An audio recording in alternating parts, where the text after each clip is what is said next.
కేంద్ర ప్రభుత్వంలో అప్పుడే లుకలుకలు మొదలయ్యాయి. మంత్రి పదవుల కేటాయింపు వ్యవహారం ప్రధానమంత్రి నరేంద్ర మోదీకి చుక్కలు చూపిస్తోంది. కొలువుదీరిన కొన్ని గంటల్లోనే అసమ్మతి జ్వాలలు అంటుకుంటున్నాయి. సొంత బలం లేని మోదీ దీన్ని ఎలా హ్యాండిల్ చేస్తారు అనేది ఇప్పుడు తేలాల్సి ఉంది.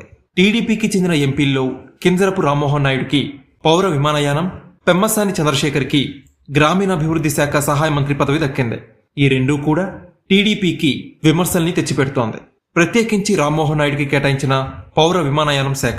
ఈ శాఖ మంత్రికి చేయడానికి పెద్దగా పనేమీ ఉండదు. ఎందుకంటే కేంద్ర ప్రభుత్వ ఆధీనంలో ఒక్క విమానం కూడా లేదు. విమానాల్లేని పౌర విమానయాన శాఖగా గుర్తింపు ఉంది దీనికి. ఇది వరకు ఎయిర్ ఇండియా కేంద్రం ఆధీనంలో ఉన్నప్పటికీ దాన్ని అమ్మేసిందే. 18,000 కోట్ల రూపాయలకి టాటాలు దాన్ని సొంతం చేసుకున్న విషయం తెలిసిందే.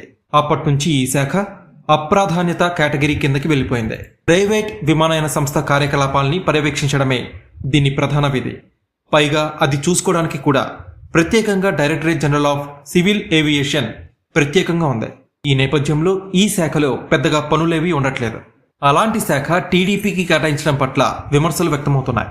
ఎన్డీఏలో కీలకంగా ఉన్నప్పటికీ చంద్రబాబు తనకు కావాల్సిన ప్రధాన శాఖల్ని ఇప్పించుకోలేకపోయారని అంటున్నారు. అమరావతిని నిర్మించాల్సి ఉన్నందున పట్టణాభివృద్ధి శాఖ కోసం పట్టుబట్టి ఉంటే చాలా బాగుండేదని చెప్తున్నారు. ఇక కేంద్ర మంత్రివర్గంలో శాఖల కేటాయింపులో ఏపీకి తీరని అన్యాయం జరిగింది అంటూ సిపిఐ రాష్ట్ర కార్యదర్శి కె రామకృష్ణ విమర్శించారు.